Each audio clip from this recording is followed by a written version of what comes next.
पूजा ठाकुर आज आपको रूबरू करवाने जा रही हूँ ट्यूबरक्लोसिस एंड चेस्ट डिसीज एवं रेस्पिरेटरी डिसीज एक्सपर्ट डॉक्टर सलील भार्गव से। वर्तमान समय में कोरोना को लेकर बहुत सी भ्रांतियां हैं। अभी लॉन्ग कोरोना या ये कहें कि न्यू कोरोना चलन में है, ये क्या है और इससे बचने के लिए हमें क्या सावधानी रखनी चाहिए, इस विषय पर चर्चा करेंगे डॉक्टर सलील भार्गव से। लेकिन एक नजर डॉक्टर साहब के कार्यों पर। कोरोना का बदलता अवतार अब हो गया है लॉन्ग कोरोना या न्यू कोरोना, ये कहना है इंदौर के रेस्पिरेटरी एक्सपर्ट डॉक्टर सलील भार्गव का। इंदौर के प्रसिद्ध डॉक्टर सलील भार्गव ऐसा नाम जिसे पहचान की आवश्यकता नहीं है। वर्तमान में आप MGM मेडिकल कॉलेज के हेड हैं। 28 वर्षों का अनुभव ही आपको अलग बनाता है। 1989 में आपको president trophy for anti smoking campaign के पुरस्कार से सम्मानित किया गया। Electrocardiography, spirometry, oxygen therapy, pulse oximetry, allergy testing, श्वास और फेफड़ों से संबंधित सभी बीमारियों के आप विशेषज्ञ हैं। कई अस्पतालों के साथ साथ अन्य मेडिकल संस्थानों से भी जुड़े हुए हैं। Life member association of physician of India और life member Indian chest society के आप सदस्य रह चुके हैं। डॉक्टर सलील भार्गव ने MBBS और MD Mahatma Gandhi memorial medical college से की है। एक मुलाकात डॉक्टर सलील भार्गव के साथ। कहते हैं पहला सुख जो होता है निरोगी काया होता है, और वर्तमान में जो कोरोना का संक्रमण फैला हुआ है उसको लेकर बहुत सारी भ्रांतियां लोगों में फैली हुई है। तो कोरोना से बचाव कैसे करें, क्या सावधानी करें, इस विषय पर चर्चा करेंगे MGM मेडिकल कॉलेज के हेड डॉक्टर सलील भार्गव से। सर नमस्कार। नमस्कार सर, कोरोना का जो अभी संक्रमण फैला हुआ है उसको लेकर बहुत सारी भ्रांतियां लोगों में है। अभी एक नई चीज आ गई है कि न्यू कोरोना, तो ये क्या होता है? कोरोना तो हम लोग अब सब अच्छी तरह समझ गए। सर्दी खांसी बुखार से चालू होता है, सांस तक जाता है और 10-15 दिन में काफी सारे लोग ठीक हो जाते हैं। तो इसमें एक वर्ड जो अभी नया आ रहा है पोस्ट कोविड या लॉन्ग कोरोना या न्यू कोरोना की तरह भी कुछ लोग इसको बोलना चाह रहे हैं। मतलब कोरोना जब लंबा खिंच जाता है, इसके लक्षण मुख्यतः इसमें सांस, कमजोरी होना, हांफ जाना, थक जाना जल्दी और कुछ लक्षण और भी हैं। तो इसको लॉन्ग कोरोना का एक वर्ड दिया गया है।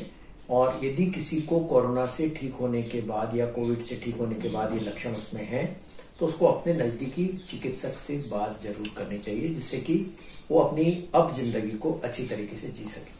तो सर, कोरोना होने के बाद पता कैसे चलता है कि अभी हम लॉन्ग कोरोना वाली स्टेज पर आ गए हैं? मतलब क्या लक्षण दिखाई देंगे उसके? यूजुअली किसी भी बीमारी के बाद हम लोग हमारी तबीयत ठीक हो जाती है, अपने काम से जा सकते हैं 8-10 दिन बाद। लेकिन इसमें सांस फूल जाती है, जैसे सीढ़ियां चढ़ रहे हैं तो सांस फूल रही है जी। या बात कर रहे हैं तो हांफ जाते हैं, कमजोरी है बहुत ज्यादा, बुखार भी आ सकता है कुछ लोगों को। तो इसमें के कुछ लक्षण जो यूजुअली नहीं होने चाहिए वो यदि परसिस्ट कर रहे हैं तो हम उसको लॉन्ग कोरोना बोलते हैं। ओके। और सिर्फ आम फ्लू और कोरोना के फ्लू में क्या अंतर है? ये एक मुसीबत वाला सवाल है। दोनों एक ही जैसी चीजें हैं, लेकिन कोरोना वाला फ्लू या बुखार में सांस भी चल सकती है। इसमें हाथ पैर टूटने वाले लक्षण ज्यादा हैं। इसमें शरीर के अन्य हिस्सों के इन्वॉल्वमेंट के लक्षण भी हो सकते हैं, जैसे हार्ट का इन्वॉल्वमेंट, कुछ लोगों में लकवा भी हो जाता है, कुछ लोगों में दस्त उल्टी भी होता है। फ्लू सिंपल सर्दी खांसी होता है जो आता है और 5-7 दिन में चला जाता है। जी सर। और कोरोना को लेके ये है कि अभी मास्क लगाना बहुत जरूरी है। तो मास्क अगर हम पूरे टाइम यूज करते हैं तो रात को घर पे जाके या ऑफिस में अगर सांस लेने में दिक्कत आई है तो सर उससे हम कैसे बच सकते हैं? आप जब पब्लिक प्लेसेस पे जाते हैं या कम से कम 1 और 2 व्यक्ति आपके संपर्क में ऐसे बैठे हैं जहां आप जैसे बिजनेस कर रहे हैं या ऑफिस में बैठे हैं, तो संभावना हो सकती है कि उसके साथ कोरोना के लक्षण हो या आप में कोरोना के लक्षण हो। तो एक दूसरे को बचाने के लिए यदि हम दोनों व्यक्ति मास्क का उपयोग करेंगे, हम दोनों यहाँ नहीं कर रहे क्योंकि शूटिंग कर रहे हैं, बट यदि कोई करता है, बातचीत कर रहा है, तो हमको मास्क का उपयोग करना चाहिए। हम सिंपल मास्क यूज कर सकते हैं, हम कपड़े के मास्क उपयोग कर सकते हैं। तो यदि खांसते छींकते वक्त, बोलते वक्त यदि वायरसेस जा रहे हैं तो वो रुक जाएंगे और 10% या 5% चांसेस रह जाते हैं इन्फेक्शन फैलने के। लेकिन यदि दोनों ने मास्क नहीं लगाया तो 100% चांसेस है। एक व्यक्ति ने मास्क लगाया, एक ने नहीं लगाया तो 30 से 40% चांसेस है। तो मास्क एक बहुत महत्वपूर्ण हथियार है हमारा भविष्य के लिए, अगले कुछ महीनों के लिए, जब तक वैक्सीन नहीं आ जाता, कि हम एक दूसरे को कोरोना फैलने से, समाज में कोरोना फैलने से बचा सकें। और सर, सैनिटाइजर जो है अभी हम बहुत इस्तेमाल करते हैं, तो क्या उससे कोई रिएक्शन हो सकता है? यूजुअली सैनिटाइजर्स में अल्कोहल और कुछ और चीजें मिक्स रहती हैं, तो आप पहली बार जब लगाएंगी तो आपको खुजली जैसे या कोई चमड़ी पे दाग जैसे दिखे तो हमको उसके बाद उस सैनिटाइजर का उपयोग नहीं करना चाहिए। यदि आप अच्छी कंपनी के सैनिटाइजर्स उपयोग करते हैं तो यूजुअली उससे फिर कोई लक्षण नहीं होते। मैंने बहुत ही कम लोगों को देखे हैं, लेकिन हम किसी सस्ते या कुछ ऐसी चीज जिसमें अनजानी चीजें मिली हुई हैं वो उपयोग करेंगे तो हमको रिएक्शन होने के चांसेस रहते हैं। जी सर, अभी काढ़ा कितना यूज कर सकते हैं हम कोरोना के लिए? काढ़े में कुछ आयुर्वेदिक दवाइयां मिली हुई हैं। मुझे ज्यादा जानकारी नहीं रहती कि काढ़ा आयुर्वेदिक दवाइयां कैसे काम करती है, बट ये तय है कि वो हमारे शरीर की इम्यूनिटी बढ़ाती हैं। उसमें गर्म पानी रहता है तो हमारे गले के अंदर जब वो काढ़ा जाता है तो वायरसेस को मार सकता है और हमारी शरीर की इम्यूनिटी को बढ़ा सकता है।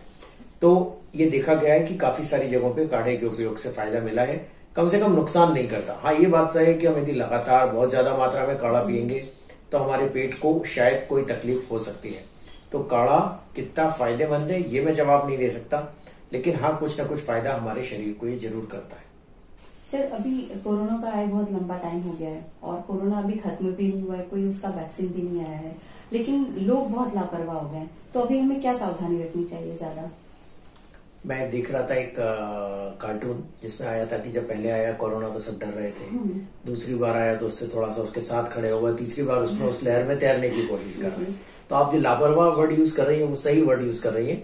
लोग उसके साथ जीना सीख रहे हैं या जीने की कोशिश कर रहे हैं, लेकिन अभी भी वो लोग जो बीमार हैं, बुजुर्ग हैं, सीनियर हैं, सिटीजन, सीनियर सिटीजन या जिनको हार्ट से या फेफड़ों की ज्यादा गंभीर बीमारियां हैं, उनको यदि कोरोना अटैक करेगा, वायरस अटैक करेगा तो उनमें बीमार ज्यादा होने की संभावना है।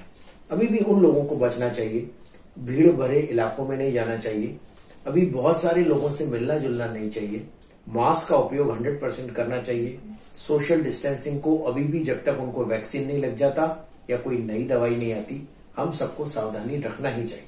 सर, एक चीज और है कि अभी कोरोना का ट्रीटमेंट तो कुछ है नहीं, तो आप क्या ट्रीटमेंट करते हैं कोरोना पेशेंट के लिए?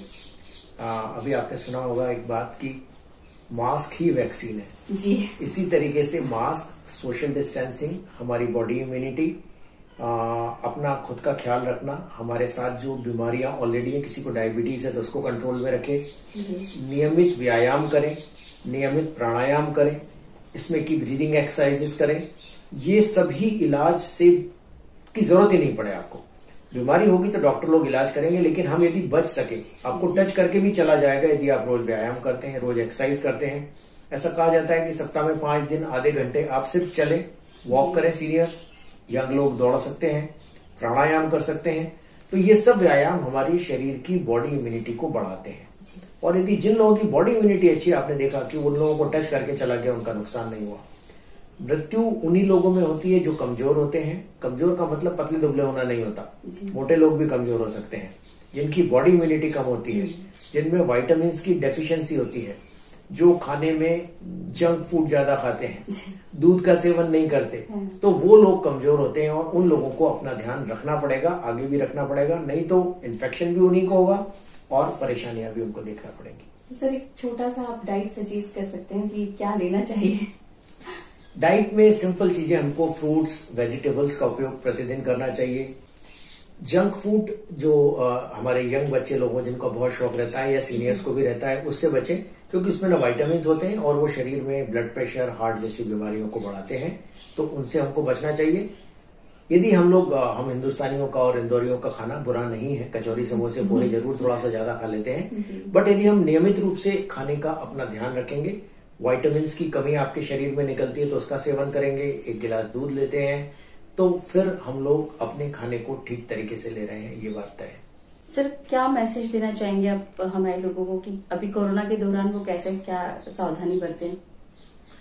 मेरा जो मैसेज है, महत्वपूर्ण जो बात है कि कोरोना अभी पूरी तरह गया नहीं है और इसको हम लोग लाइटली न लें, अपना ख्याल रखें, अपने परिवारजनों का ख्याल रखें और इसको फैलने से रोकने के लिए हमें मास्क का उपयोग निश्चित रूप से करना है। कहीं भी जाएं तो मास्क का उपयोग करें, सोशल डिस्टेंसिंग का ध्यान रखें, भीड़ भरे इलाकों में अभी न जाएं, यदि आपको जरूरत नहीं है तो घर से बाहर नहीं निकलें और उन स्थानों पर पक्का रूप से न जाएं जहां पर ज्यादा लोग हैं।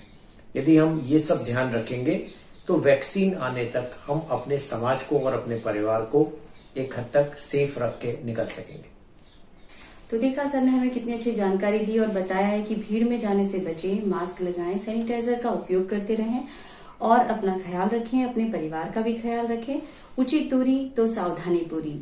अगले क्रम में फिर मिलेंगे किसी नई जानकारी के साथ। तब तक के लिए आज्ञा दीजिए। नमस्कार।